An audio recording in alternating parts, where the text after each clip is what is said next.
এই সুন্দর ফল, সুন্দর ফুল, মিঠা নদীর পানি, খোদা তোমার মেহেরবানি, খোদা তোমার মেহেরবানি। এই সুন্দর ফুল, এই সুন্দর পৃথিবী,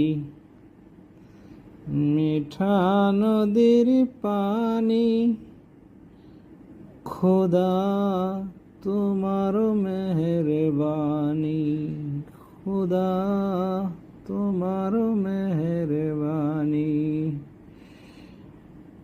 জুমা মুবারক। সকলে কেমন আছেন প্রিয় বন্ধুরা? আজকে সকাল সকাল সাগর পাড়ে এসে পড়লাম। ফজরের নামাজ পড়ে বাসায় যাইনি, সাগর পাড়ে একটু হাঁটতে আসলাম খালি পায়ে। সবসময় দোকানে থাকি, তো একটু মাটির মধ্যে পারতে হয়, মাটির মধ্যে একটু খালি পায়ে হাঁটার জন্য আসলাম। তো একটু ভিডিও বানালাম, কেমন হলো সকলে জানাবেন। সকলে সকলকে সাপোর্ট করবেন। আজকে জুম্মার দিন, সকলে নামাজ পড়ে সকলের জন্য দোয়া করবেন। এই বলে বিদায় নিচ্ছি। আসসালামু আলাইকুম ওয়া রাহমাতুল্লাহ।